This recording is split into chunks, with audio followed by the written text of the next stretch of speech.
Hey, everybody, welcome to another episode of Money and Stuff. Today, we are going to be talking about Generation X. That's my generation. If you were born between, say, the mid 60s or the early 80s, I feel like Generation X is a little bit overlooked, right? A lot of talk about boomers, a lot of talk about millennials. Generation X, we're just sort of somewhere there in between. But really, what we're going to talk about today is the fact that we're hearing more and more about how unprepared financially Generation X is for retirement. Studies are showing that Generation X is further behind where baby boomers were at the same ages. And actually, millennials are further ahead than Generation X was at the same age. I'm here to defend the honor of millennials around the world. That's what I'm here for today. All right. First question, Connor. Why have millennials been robbing Generation X? Why have you been robbing our future? Too much avocado toast. You guys make it easy. That's really the main point. I know we're joking. Obviously, it's not millennials' fault. I mean, I don't even think it's Generation X's fault, right? I don't think it's like lack of effort or anything. I think, we're working as hard as any generation before us or after us, doing what we can, saving what we can. I think, just between the timing of things like recessions and at the same time of when we hit different life stages, and then, our last episode talking about the sandwich generation, dealing with things that people haven't really dealt with before.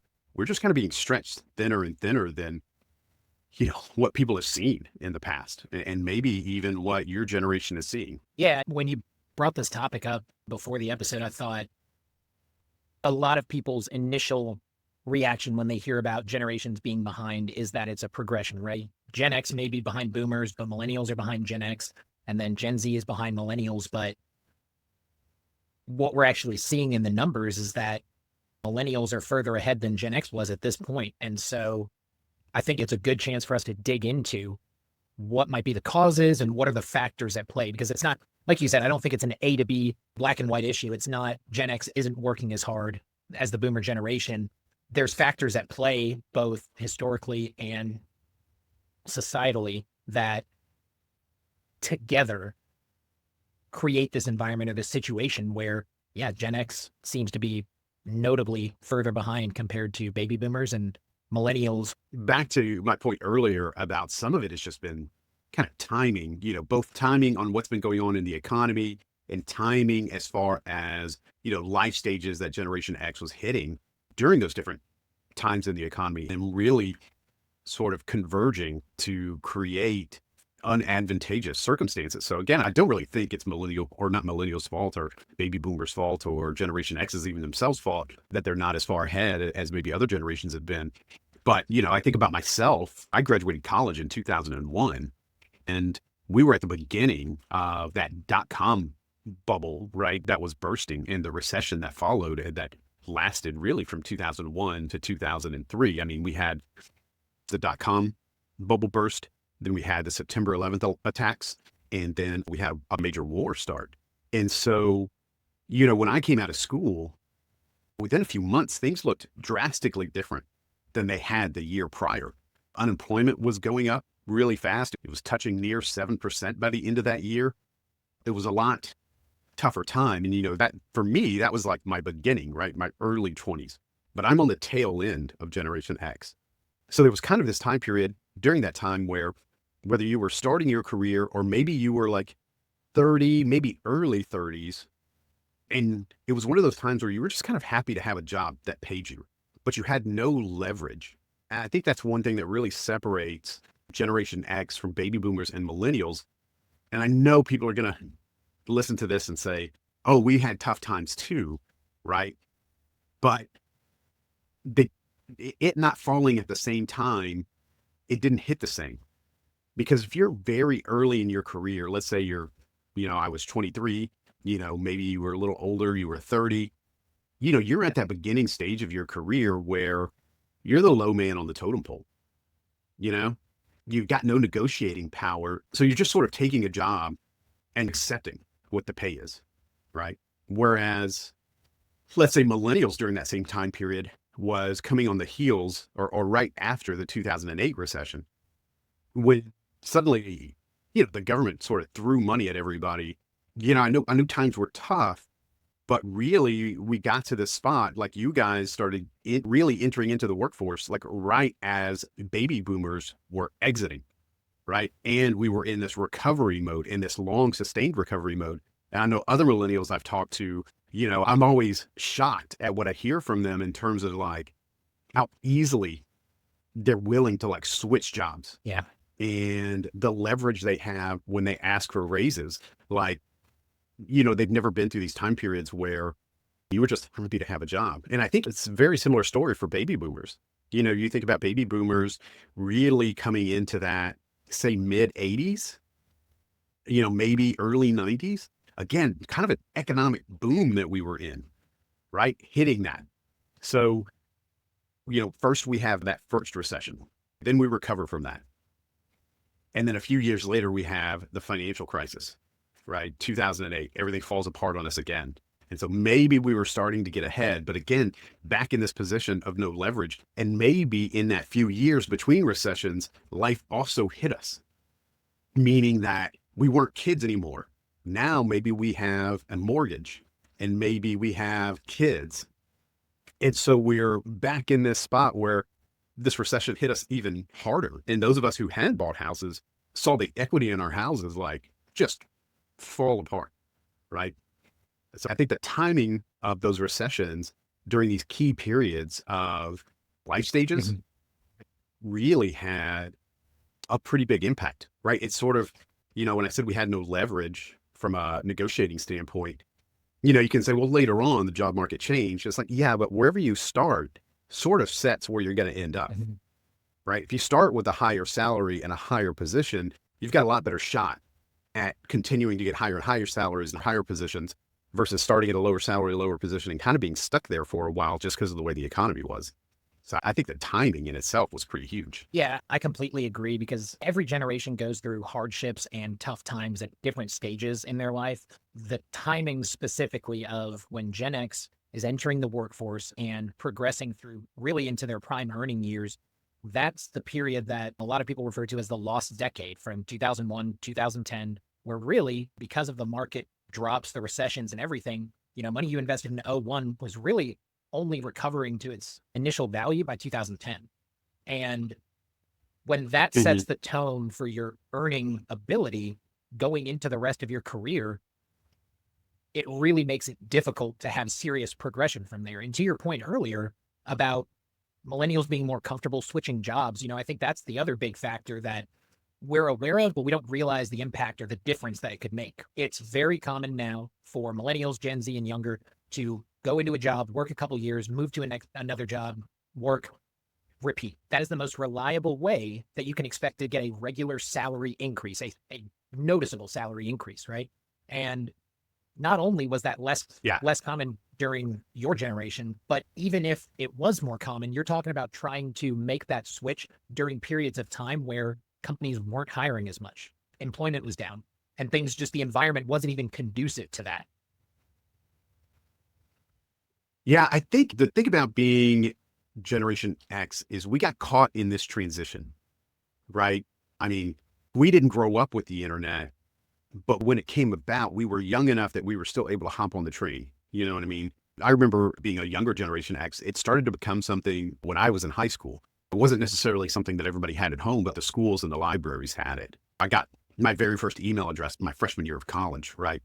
And it was like the wave of the future that was happening extremely fast. But there were a lot of things that we transitioned into like that, but that we were still sort of holding on to these older ideas, right? Because maybe our parents, like the baby boomers, had different ideas about work, even though work was changing, this idea of like, you work at this one job, you put your head down, you work your tail off and you advance, and I think we were still sort of holding on to that ideal that was rapidly falling apart underneath us. And I think there were other things too that were changing. I'm hearing more and more from, other people my age that maybe have kids or any, even millennials that have kids that have baby boomer parents, things like, man, I really thought when we had kids that my parents were going to help us out a lot more, that we were going to be able to leave the kids at the grandparents' house, like what happened with us when we were little, right? My parents needed to do something or needed help, or it was like the grandparents watched the kids. And I'm hearing more and more baby boomers are like, hey, I'm living my life, man. Like, I don't have time to watch your kids. I certainly can't watch them every day. I'm not watching them on the weekends. Like, this is my time, you know? And so there's these extra expenses. Like, daycare is crazy. And I know millennials are dealing with it too, but we were sort of, maybe the first generation that is like, we're no longer okay just leaving our kids by themselves. We don't have, you know, our parents aren't taking care of our kids the way they were before. And so we've now got this extra expensive daycare. Like even the idea of giving like a 2-week notice and leaving on good terms and having a good reference when you went to go find another job. I mean, when I talk to millennials, they're like, like, what are you talking about? Like, who cares? They're like, just go find another job, right? Like burn the bridges. Who cares? So I think the world changed from underneath us, but we were still holding on to these like older mentalities, even though we had sort of our own generational personality. We thought we were still standing on the same ground, and it has shifted quite a bit. Yeah, I think that's a fantastic point in terms of that transition from the old way of working to the modern way of working. A lot more of your generation was still kind of holding on to that idea of, if I work hard and I stay at this company, I will progress. I'll see the financial numbers track with my progress at this company. And as that became less and less common and broke from reality, there were a lot of people in your generation that really realized that either too late, or by the time they may have realized it, it was still at a point where they were a step behind. By the time you get to my generation with millennials, to your point, that's the common understanding. It's, hey, if you really want to make progress in increasing your income on a regular basis, you switch jobs. There's no 2-week notice. It's just a job, just a means to an end to get the money I need to be able to do the things that I want, right? It becomes less and less of a career built on that identity with a specific company and more a means to an end. Yeah, maybe that's another thing where we were still sort of holding on to that ideal also of climbing the socioeconomic ladder, getting the bigger house, getting more stuff, getting the nicer cars, where I know we talked about this in the past where maybe our baby boomer parents, like that was their whole focus was like, work this job you maybe hate, but it's going to get you here, and you're going to change your socioeconomic status. And where I think millennials and younger realized almost like as soon as you entered the workforce that like, you'd rather have quality of life over just stuff, right? Like maybe well into our 30s or 40s to realize that. And those habits of accumulating stuff, right? Especially as you start earning more and more money and you want something to show for it, like that still also stuck with us. Like the ghosts of generations past, that piece definitely stuck with us. Another thing too, I was looking at the statistics, after we did that sandwich generation episode, and I was looking at the statistics of how many people were born in the different generations. There were 71.6 million baby boomers born, and there were only 65 million Gen Xers born. And then there's 74.2 million millennials. So when you think about the sandwich generation and you think about Gen Xers having to not only maybe support their kids longer, and we did have to support our kids longer. If our kids are millennials, because you guys were like graduating high school and graduating college as the 2008 recession hit, we did support you guys longer. There was this thing, we were calling you guys the boomerang generation for a while, which was like you boomerang because you were all coming back home and staying with us, right? And you were sort of a drain on our personal economies. Ooh, happy to do it because we loved you guys, you're our kids. But man, baby boomers didn't have to do that. Like, I feel like Generation X, it was like, dude, we were on our own from like, it was like, oh, you're 7? Like, you're fine by yourself, Look, wear this strap with the key attached to it so you can get in the house and you're fine. So as soon as we turned 18, whether you went off to college or got a job, like, dude, you were on your own, right? And we were willing to say, none, come back to the house. We'll take care of you. Everything will be fine. Get you back on your feet. Like, yes, maybe you guys got a little bit later start, but you weren't starting like from behind. But to my point about the number, I don't want to say this. So I think the number of people born in each generation really matters. Like I said, 71.6 baby boomers born, 65 million of Generation X born, and 74.2 million of millennials born. So why is that important, right? If we, Generation X, are the sandwich generation where we're still sending kids to school, still supporting our kids in some circumstances, trying to figure out our own retirement, and also helping our parents. When you look at the fact that there were 71.6 million baby boomers born and only 65 million Generation X born, that means there's less than one of us for every one baby boomer, which means more of the burden of taking care of our parents falls on us. And because there's also more millennials born, that also means we're taking care of more kids than there are of us. So think about baby boomers in that situation. The generation before them were called the silent generation, and there were 23 million of those born. So there were almost 3 baby boomers for every one of the silent generation. Or if it wasn't spread out, you had a 1 in 3 shot that it wasn't going to be you, that it was going to be one of your siblings, right? So you had that advantage. And then also you look at, there were fewer Generation X born than there were baby boomers.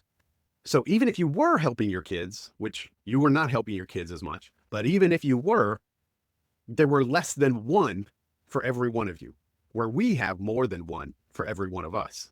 Yeah. I mean, it simply comes down to the fact that you look at the baby boom generation, multiple baby boomers for every one silent generation senior, right?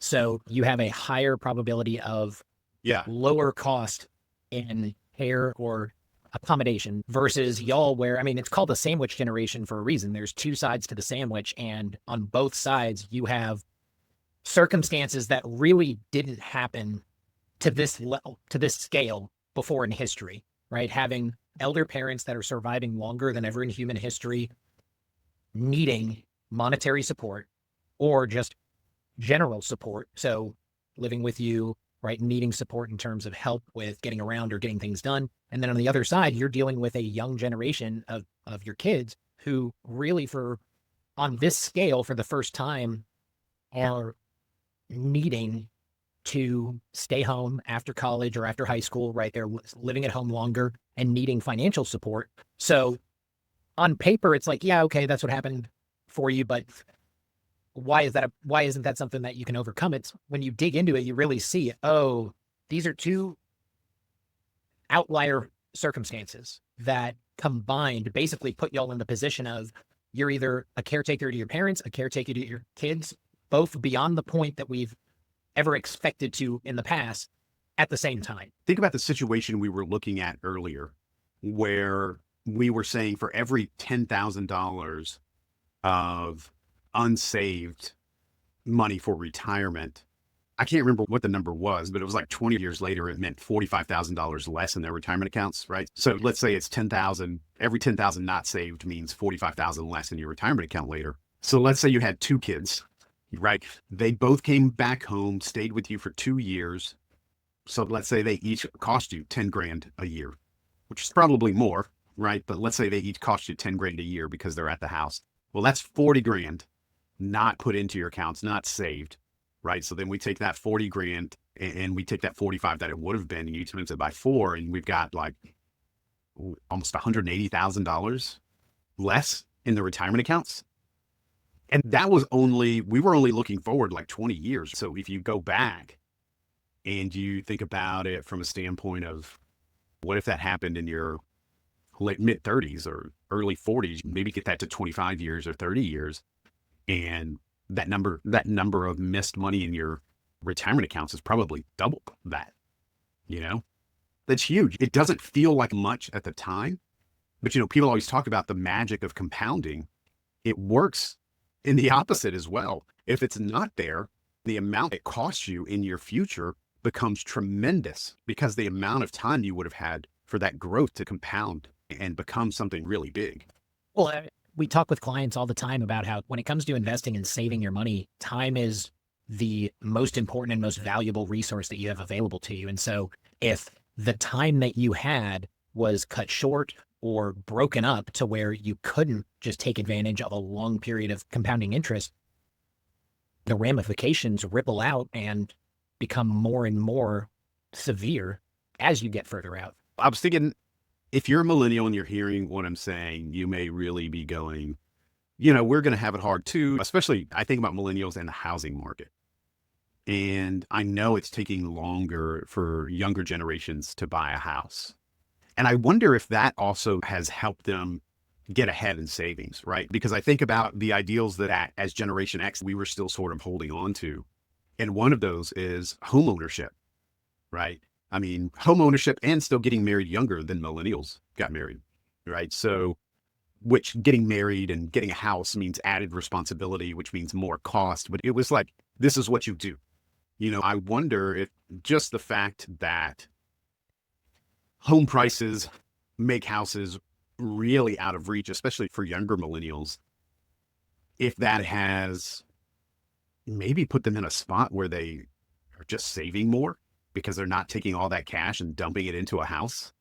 Maybe they're saving and investing more. And so it gives them more opportunity to actually build some sort of nest egg before they actually jump into a house. I mean, we were jumping into houses and having no nest egg, right? It was like, I've got the down payment and we make enough to make the payment on this house, but being kind of house poor for a while because it was stuck in our heads, get a house, get a house, get a house. Yeah. Maybe just the fact that it took you guys a little bit longer to do so allowed you to build up some savings. I think there's two major factors in there because while on paper, millennials may be ahead of Gen Xers in terms of what first-time home buyers, it just plummets when you get to millennials and younger. Homes are more expensive and continue to just plateau at this higher valuation. So it's less common for millennials to be buying a house, right? I don't think it's as much of a rush to do it because we've just been so used to homes being so expensive at this point that it kind of just feels like, okay, well, I'm just not at the point where I'm ready to buy a house or I'm able to. It's in the ideals that you talked about earlier, but it just isn't as common for millennials to throw everything into the house and live house poor for a while. At least my impression, at least. And the other factor I would say is children.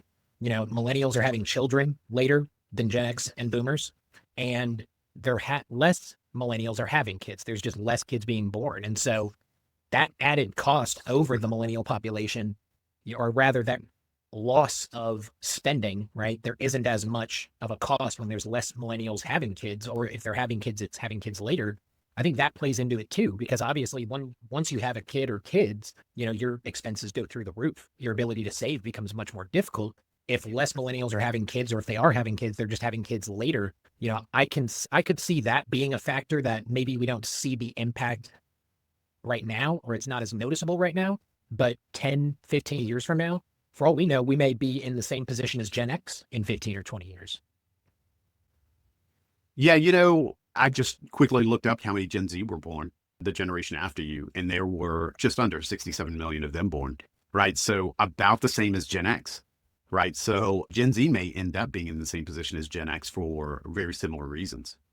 I think about too, like we haven't seen a real recession, like a 2001, 2008 type recession in a while. I wonder if that type of recession will hit as Gen Z's really coming into their own. That's a distinct possibility for them. And then they're going to be in the same situation as us where there's fewer of them and they're going to be taking care of you guys. I don't want to paint this just as a terrible picture. I think when I looked at this, I was shocked to see some of those articles that were saying that Gen X was behind, especially because now we're really starting to see people come into our office. It's transitioning to Gen X. Retirement is becoming a Gen X issue now. They're hitting 60 years old now. So this is something that our industry is really having to adapt to, help in different ways, seeing different issues, different situations that we got to deal with. And so it was shocking to me, like the difference between the retirement situations of baby boomers, Gen X, and then also like millennials. And I think that even bears itself out, in what we've seen, especially over the last 12 months. I feel like we get more, man, how do I say this? Like, I think we get proportionally, I think maybe that's not the way to say it, but like for the number of millennials that we see want to talk to us about making good decisions and setting themselves up right, man, I don't remember Generation X being that age and coming to talk to financial advisors about these things. I don't know why there's more awareness for millennials, but I think my point is that Gen X is now getting to that retirement age. And again, maybe still thinking about it the same as baby boomers were like, oh, that's a problem for down the road. The issue was they were behind the 8 ball from the beginning. Yeah. we should probably talk about some things that they could do, right? Or that they need to do, right? I don't want it to sound like a pity party and like, oh, I think my main point was like, we're not a slacker generation that didn't just take care of things. There was a set of circumstances that we had to just sort of deal with and go through. And it was different than what other generations are going through or what they did have to go through. But I definitely think that there are things that people could do now, right? Before we jump to that, anything else you want to say? Any defense of millennials you want to give, or anything else you want to talk about on the topic? I mean, I think like many people assume that it's a progression when it comes to the generational difference, right? Gen Xers aren't as well off as baby boomers. Millennials aren't as well off as Gen Xers, and et cetera. In some ways, yes, millennials are behind Gen X, home ownership being the main one. But with the saving and the investing, we're actually ahead for this age. And part of that, I think you mentioned it earlier, but part of that, I think, is it's more widely known and understood that saving, investing is something that you need to start early.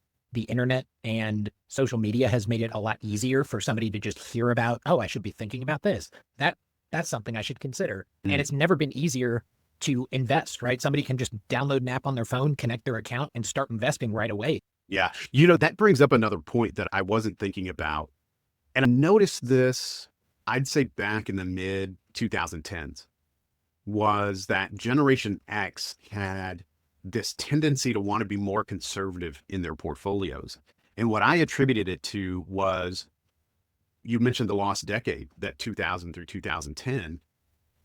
And if you were a Generation Xer and you started working, you started putting money away into your 401k, you were fortunate enough to make an income that allowed you to do that.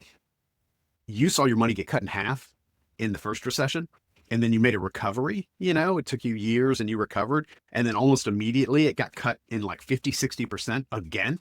And then it took years and years to build it back again. So I think part of it too is like a little bit of just being a little gun shy of the market and being a little more cautious than other generations had been because of what your initial experiences in the market have been. And I think as we think about the things that Generation X can do now, that is one of the things that you've got to think about in your portfolio. We talk to clients all the time about everybody being scared about market downturns, right? And that is a risk. But the known risk, the thing that we know is going to happen to you, is that everything that you spend money on today is going to cost more every single year for the rest of your life. And so your money better be growing fast enough to keep up with the cost. Otherwise, it doesn't matter how safe your accounts or investments are. You're going to run out of money just because you have to spend more every year. So, for those of you who feel behind and maybe you feel like I don't have that much, so I really want to be cautious with it, you're just creating this other risk that your money's not going to grow fast enough and you're going to run out. And so, it's one of those things where it's like, hey, if you're going to have a shot at this, you may have to be more aggressive than you're currently comfortable with being. So that way you have the possibility of getting enough growth to catch up. Now, I'm not giving that as advice and saying, go do that. What I'm saying is you may have to be. So I think a key thing that you really need to do, you need to talk with a planner, right? I mean, that's what we do. We lead with planning, because what we want to know is, what do you really need, right? What is it going to take for you to retire? And you need to know that because you need to know what, think of a board with a lot of knobs, right? Like my son's a musician. He has these amps and it's got all these different knobs that I have no clue what they do, but he doesn't crank any one of them to get the sound that he needs. He doesn't crank any one of them all the way up. He's fine tuning them, right? And so I think of people's retirement the same way. And I think it's very, very vital for Gen X to think of it this way. But you first got to know, like, what is the sound you're looking for? In other words, for them, it's where are you at right now and what do you want it to look like?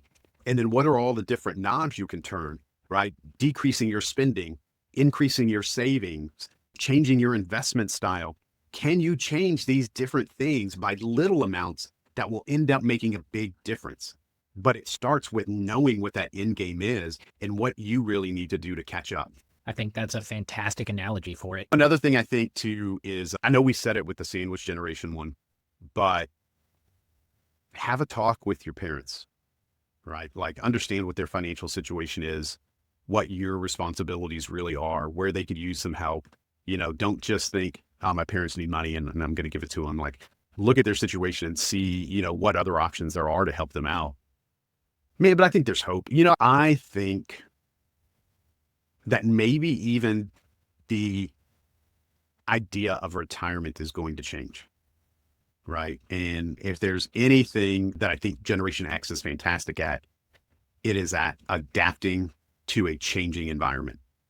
I mean, we were this like transition generation where we sort of grew up living with this ideal of what things were like in the 50s and 60s of just kind of being out there, running wild, living life as a kid. And then as we hit early adulthood, right, digital age hit and everything changed and we had to adapt. We were constantly adapting. And I think if we have to, we'll adapt in retirement as well. Maybe retirement doesn't look the same. I just think it's probably not going to look the same as what we've seen in the past. I think we're going to have to change what retirement looked like because I think we probably want different things anyway. But if we don't have the money for it to be the way retirement looks like for our parents, then man, we'll find some way to adapt. Yeah, I completely agree. We've already seen the idea of retirement change, right? I mean, retirement for baby boomers and older generations was work, quit working and be able to do nothing, right? Sit on the porch, drink a coffee, read the paper. Now, for a lot of younger retirees, it looks more like, what are the hobbies I'm finally getting into? What are all of the experiences that I'm getting into? People are doing part-time jobs, not because they need the money, but because it's involved in something that they have an interest in. They're doing it because they want to, not because they have to. So it makes sense that retirement is going to continue to evolve. Yeah, I think it's going to have to. All right, let's wrap this up. I think let's end it with just get a plan, right? Get a plan in place or at least find out where you stand. And I know that if you feel behind, it's going to feel scary because you don't really want to know how bad it is. But it is definitely better to know where you stand so that way you can start creating a plan of action. And like I said, make tiny tweaks to each of those knobs versus having to completely crank something up, like cut your spending, completely down or save every penny you got, right? Talk with someone, see what small tweaks you can make that can make a big difference and feel better. I mean, you're already not feeling good. You're already feeling behind. At least get a plan in place that makes it look better and maybe get some peace of mind. Yeah. Peace of mind and clarity. All right. We'll end it on that. Appreciate you guys tuning in. Thank you guys for listening. If you made it this far and you're not a subscriber, please like and subscribe. We really appreciate it. We'll talk to you guys next time.